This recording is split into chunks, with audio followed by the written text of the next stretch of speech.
O apóstolo Paulo, o grande desbravador do reino de Deus, escreve a sua primeira epístola, que é a carta aos Gálatas.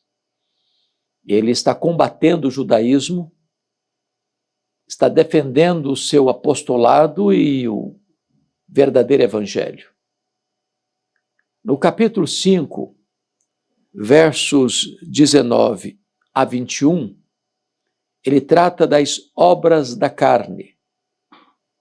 E nos versos 22 e 23, ele fala sobre o fruto do Espírito. São duas coisas contrastantes. As obras da carne, está no plural. Mas quando ele vai falar dos frutos, ele não fala dos frutos, ele fala do fruto, o fruto do Espírito. Já tratamos numa outra mensagem sobre o fruto do Espírito. Hoje eu quero conversar com você sobre as obras da carne. O apóstolo Paulo classifica estas obras da carne em 3 grupos distintos. O primeiro grupo das obras da carne são pecados de ordem sexual. E ele começa assim, verso 19. Ora, as obras da carne são conhecidas e são prostituição, impureza, lascívia. Toda esta depravação ou degradação moral, todo esse desvirtuamento sexual é colocado pelo apóstolo Paulo como obras da carne. É claro que tem o cenário do diabo e do mundo. O diabo é esse ser maligno que instiga. O mundo é esse cenário que atrai. A carne é a nossa natureza pecaminosa, inclinada ao mal. Então, Paulo vai dizer que a prostituição, essa vida promíscua, do sexo irresponsável, do sexo desvirtuado, do sexo que busca o prazer pelo prazer sem compromisso, é obra da carne. Mas ele vai dizer também que a impureza, e a impureza aqui, porneia, retrata todo tipo de desvirtuamento sexual. Todo tipo. Então é uma palavra ampla que retrata toda a prática sexual que foge do padrão de Deus, qual seja a relação sexual no contexto do matrimônio, marido e mulher.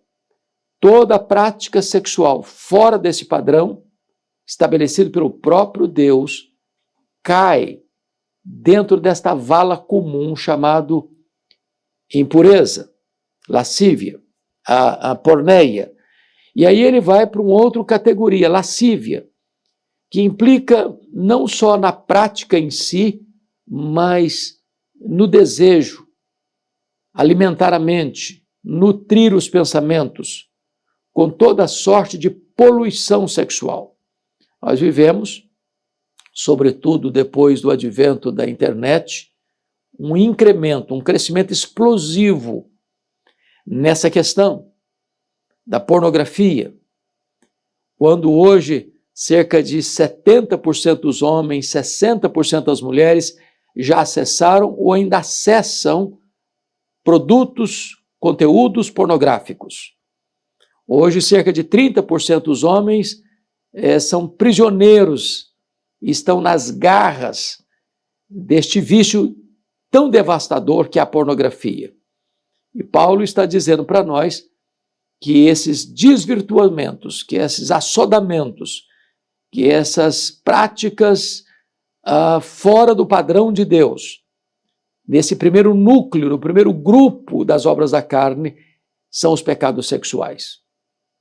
Isso é grave, porque isso não só destrói a vida humana, como também conduz o homem que nessa prática não se arrepende à condenação eterna. O segundo grupo de pecados que são chamados obras da carne, são os pecados ligados ao segmento religioso. E ele prossegue no verso 19 assim, verso de número 20 assim, idolatria e feitiçarias. Então, tanto a idolatria quanto a feitiçaria são chamados pecados religiosos. Quando o homem se prostra diante de um ídolo que ele fabricou, de um ídolo que ele forjou com as suas mãos ou imaginou com a sua mente. Então, qualquer tipo de culto, através de imagens de escultura, ou de ídolos que o homem mais moderno vai criando para si, como o dinheiro, como o prazer, como o sucesso, como a fama, caem também dentro desse aspecto da idolatria. A palavra feitiçaria é a palavra farmaqueia no grego. E está ligado a drogas.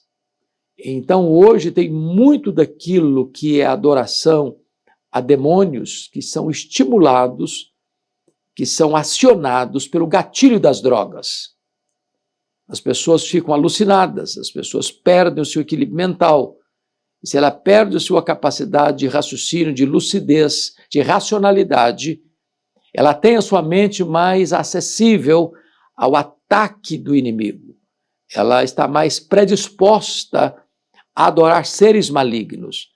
Então, se os pecados sexuais são obra da carne, também a idolatria e as feitiçarias também são obra da carne. Veja você que a obra da carne está ligada também ao desvirtuamento da verdadeira religião, ou da verdadeira religiosidade. Então, atente-se a isso. Agora vamos ver o terceiro grupo das obras da carne, que são os pecados relacionais. Tem a ver com o seu relacionamento com o seu próximo, relacionamentos distorcidos. E Paulo começa a elencar quais são esses pecados das obras da carne no que tange ao grupo relacional. E ele diz assim: inimizades, porfias, ciúmes, iras, discórdias, dissensões, facções, invejas. Então, eu citei, agora eu vou numerar, porque os pecados sexuais são 3, os pecados religiosos são 2. Vamos ver quantos são os pecados de relacionamento. Então, ele começa com, preste atenção aí, inimizades, porfias, ciúmes, iras, discórdias, dissensões, facções, invejas. Eu estou falando de 8 pecados ligados a relacionamento. Ou seja, há mais pecados ligados à maneira de você se relacionar, de você se portar diante do seu próximo, que pecados sexuais, de pecados religiosos. Então vamos examinar isso aqui. Primeiro, ele está mostrando aí no verso de número 20, inimizades. É aquela pessoa que, onde ela chega, ela cria problema. Ela machuca pessoas. Ela levanta muros. A postura dela, as palavras dela, as ações dela, as reações dela são elementos de provocação, de inimizades. Ela vai romper relacionamentos, ela vai machucar pessoas, ela vai ferir pessoas, ela vai criar inimigos, inimizades. Depois das inimizades vem as porfias. Porfia é essa disputa, essa malquerença, essa briga. Isso pode acontecer por causa de futebol, por causa de política, por causa de filosofias e de ideologias. E o ser humano está sempre disputando com alguém, está sempre buscando espaço com alguém. Isso é porfia. Cuidado com isso. Depois ele prossegue de ciúmes. Ciúme, gente, é uma doença. Ciúme é um negócio terrível que adoece as pessoas. Eu costumo dizer que ciúme tem 3 sintomas. A pessoa é ciumenta quando ela vê o que não existe, quando ela aumenta o que existe e quando ela procura o que não quer achar. Por exemplo, estou falando de ciúme conjugal, entre marido e mulher. A pessoa vê o seu cônjuge conversando com alguém, já acha que tem um caso. Se ela vê seu marido ou sua esposa demorando nessa conversa, já acha que a situação está gravíssima. O marido, a mulher chega em casa, aí a pessoa ciumenta começa a olhar o telefone celular, se não tem alguma mensagem estranha ali. Ou vasculhar a carteira para ver se não tem alguma fotografia ali. Ou procurar um fio de cabelo no paletó e aí deduz que tem um caso mesmo e a coisa se agrava. A pessoa ciumenta é uma pessoa insegura. É uma pessoa que não confia nela mesma. E ela vive atormentada. E ela acaba estressando de tal maneira a relação que a pessoa não suporta conviver com ela. Ela acaba expulsando a pessoa que ela mais gostaria de ter por perto. Ciúmes é obra da carne. Ele prossegue e diz iras. A ira é um sentimento de descontrole. É a pessoa que está sempre com a temperatura alta. É irascível. Ela fica com raiva por qualquer coisa. Ela mantém essa ira, mantém essa raiva. Manter isso no coração é dar lugar ao diabo. A Bíblia diz, irai-vos e não pequeis. Não deis lugar ao diabo, não se deixe pôr o sol sobre a vossa ira, nem deis lugar ao diabo. Ou seja, é aquela ira que cozinha em fogo lento. É aquela pessoa que guarda mágoa. E ela está sempre irada, sempre indisposta com o outro. O coração dela é um campo de guerra. Aliás, o coração dela é uma guerra civil ambulante. Está sempre irada. E a ira abre caminho, a porta, um flanco para o diabo fazer um grande estrago no coração. Depois ele diz discórdias. Discórdias. É aquela pessoa que não é da paz. É aquela pessoa que não tem paz. É aquela pessoa que provoca contenda e rompe a paz. Ela não é pacificadora. Ela não é ministro da reconciliação. Ao contrário, ela vive discordando e vive em discórdia com as pessoas, criando confusão, aprontando brigas, gerando divisões dentro da família, no trabalho, na escola, por onde passar. Paulo prossegue e diz dissensões. Aqui dissensões já tem a ver com formar uma rebelião, um motim, um grupo de discordância. Agora, ela não se contenta apenas em discordar. Ela vai juntar pessoas à sua volta para provocar dissensão, divisão. É aquilo que cria partido, né? Agora, essa dissensão vai afetar outras pessoas, além do seu próprio coração. Mas ele diz ainda facções, tá? Mesmo, veja você, está tudo ligado, discórdia, dissensão, facção. A facção A, a facção B, a facção C, cada um defende a sua bandeira, cada um olha para o outro como inimigo, não tem concórdia, não tem acordo, não tem reconciliação. Criou-se uma facção. Nós estamos vivendo uma realidade de pessoas estressadas, politicamente falando, ideologicamente falando, e a corda está cada dia mais esticada, e as relações estão cada vez mais estressadas, as famílias estão cada vez mais em pé de guerra. É essa sociedade que se estressa, que gera discórdia, dissensão e facção. Mas tem mais. Invejas. O que é o invejoso?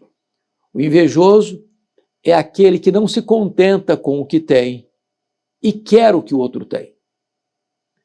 Ele não tem prazer que o outro tenha, porque o que o outro tem ele quer para si. A Bíblia fala lá da história do Caim e do Abel, né, que Deus aceitou o Abel e a oferta dele, mas rejeitou o Caim e a oferta dele. Então, Caim começa a ter inveja do seu irmão. Em vez de imitar o seu irmão, ele começa a ter inveja do seu irmão. E a inveja, se não for bem cuidada, não for bem tratada, bem resolvida no coração, ela vai se transformar numa ira, num ódio. E a pessoa, em vez de olhar a virtude do outro e imitar a virtude do outro, ele vai olhar a virtude do outro como uma ameaça para ele. Ele vai querer eliminar o outro. Foi o que aconteceu com Caim. Ele não aceitou a exortação divina e ele botou uma boa máscara de fraternidade e chamou seu irmão ao campo, como se fosse um amigo. E lá ele se insurge contra o irmão e mata o irmão, por causa da inveja. Então, muito cuidado, porque as obras da carne, elas se espalham, ela tem sua capilaridade, ela enfia os seus tentáculos exatamente na área de relacionamentos. Preste atenção nisso. A vida cristã tem muito a ver com relacionamentos, como você lida. Dentro de casa, com o seu cônjuge, com seus filhos, com seus irmãos, com seus pais, com seus parentes, com seus vizinhos, com seus colegas de trabalho, com os seus colegas de empresa, com o seu sócio da sua empresa. Cuidado com isso, porque se você não tiver relacionamentos saudáveis, isso vai destruir você. Bom, então, já olhamos os pecados sexuais, que são 3, já olhamos os pecados religiosos, são 2, e agora olhamos os pecados de relacionamento. Vamos contar de novo para não errar? Olha aí comigo. Inimizades, porfias, ciúmes, iras, discórdias, dissensões, facções e invejas. São 8 pecados de relacionamento. Agora, ele vai para um outro núcleo, um outro grupo de pecados. São os pecados do controle pessoal. E ele vai citar 2 pecados. Bebedices e glutonarias. Então, preste atenção aqui. São pecados da carne. É a pessoa que não tem controle na bebida. Eu estou tomando água, tá, gente? Você conhece gente que não tem controle no que tange a bebida alcoólica? A pessoa que é escrava do vício do alcoolismo. A pessoa que não tem domínio próprio, não sabe beber com equilíbrio, com sensatez. Ela é escrava, ela é dominada. Bebedices. A Bíblia retrata de maneira muito forte o perigo da embriaguez. Eu vou, com a sua permissão, ler um texto com você, para você perceber qual é o risco da bebedeira, da embriaguez. Está lá em Provérbios 23. Olha aí o perigo. Eu vou ler para você pegar bem essa ideia. Por gentileza, acompanhe a leitura comigo. Provérbios 23, a partir do verso 29. Ele diz, para quem são os ais? Para quem os pesares? Para quem as rixas? Para quem as queixas? Para quem as feridas sem causa? E para quem os olhos vermelhos? A resposta: para os que se demoram em beber vinho. Os que se demoram em beber vinho. Ele não se contenta com a taça de vinho e quer beber uma garrafa. Ele não se contenta em beber uma garrafa, ele quer beber 2 garrafas. Para os que andam buscando bebida misturada, daqui a pouquinho o vinho já não satisfaz mais, ele vai querer uma bebida mais forte, destilada. Vai para o uísque. Alguns, porque a realidade do uísque é muito caro, vai para a pinga, para a cachaça. Aí olhe o conselho. Não olhes para o vinho quando se mostra vermelho, quando resplandece no copo e se escoa suavemente. Ou seja, o vinho aqui é visto como uma prostituta, bem vestida, atraente, sedutora. E se você cair nas lábias dela, você está perdido. Se você for seduzido pela bebida, você está perdido, você está mordido por esse pecado. E ele prossegue, pois ao cabo morderá como a cobra e picará como o basilisco. Ou seja, a bebida alcoólica é como uma serpente que está de bote armado para te pegar. Se você for seduzido, você vai ser mordido por essa víbora, por essa serpente. E o que vai acontecer com você? Ele responde, os teus olhos verão coisas esquisitas e o teu coração falará perversidade. Você já viu gente bêbada que fala destrambelhadamente, que gera confusão? É por isso que o álcool é responsável hoje por 30% dos crimes passionais. A pessoa bebeu, ela não vê perigo, ela não vê ameaça, ela não tem limites. Ela mata, ela morre, ela vê coisas esquisitas, ela fala coisas esquisitas. Mas olha o que vai acontecer no final. Serás como que se deita no meio do mar, como que se deita no alto do mastro. Ou seja, uma pessoa para ficar sozinha em cima do mastro ou no meio do mar, significa o quê? Solidão. Vai ficar sozinha. Vai viver no mar de amargura. As pessoas vão sair dela, vão fugir dela, vão correr dela. Ela vai romper relacionamentos importantes. O casamento acaba, a família acaba. Finalmente está escrito, e dirás, espancaram-me e não me doeu. Chega um ponto que a pessoa vira saco de pancada. Fica caído na sarjeta. Ela nem sente mais as dores. Mas ela vai aprender com isso. E eles bateram-me e não senti nada. Ela vai mudar de vida porque foi para o fundo do poço? Não. Está escrito, quando despertarei, então tornaria a beber. É escravo. Foi dominado. Pecado da carne, bebedices. Agora, preste atenção, glutonarias. Dentro da nossa cultura, se o cara é bêbado, ébrio, pinguço, todo mundo reprova. Mas você já viu alguém ser reprovado porque come demais? Porque em vez de comer para viver, vive para comer? A pessoa não tem controle sobre o prato, ela não tem limites. É uma comilança sem fim. Não cuida da mordomia do corpo, porque ela é vencida pela comida. A Bíblia coloca a glutonaria no mesmo nível da bebedice, da embriaguez. Você conhece gente que bota uma garrafa de 2 litros de Coca-Cola e sozinha bebe essa garrafa de Coca-Cola? Você já viu uma pessoa que, quando vai fazer o seu prato, passa de 1 quilo de comida e ela se empanturra, destruindo a sua própria saúde, arruinando o seu próprio corpo?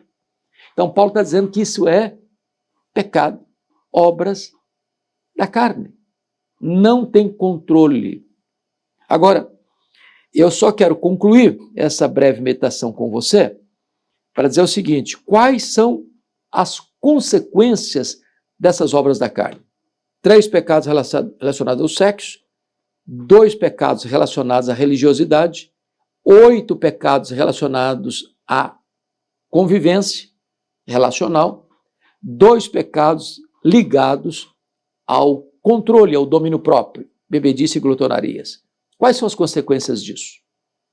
Onde isso vai parar? Onde isso vai desembocar?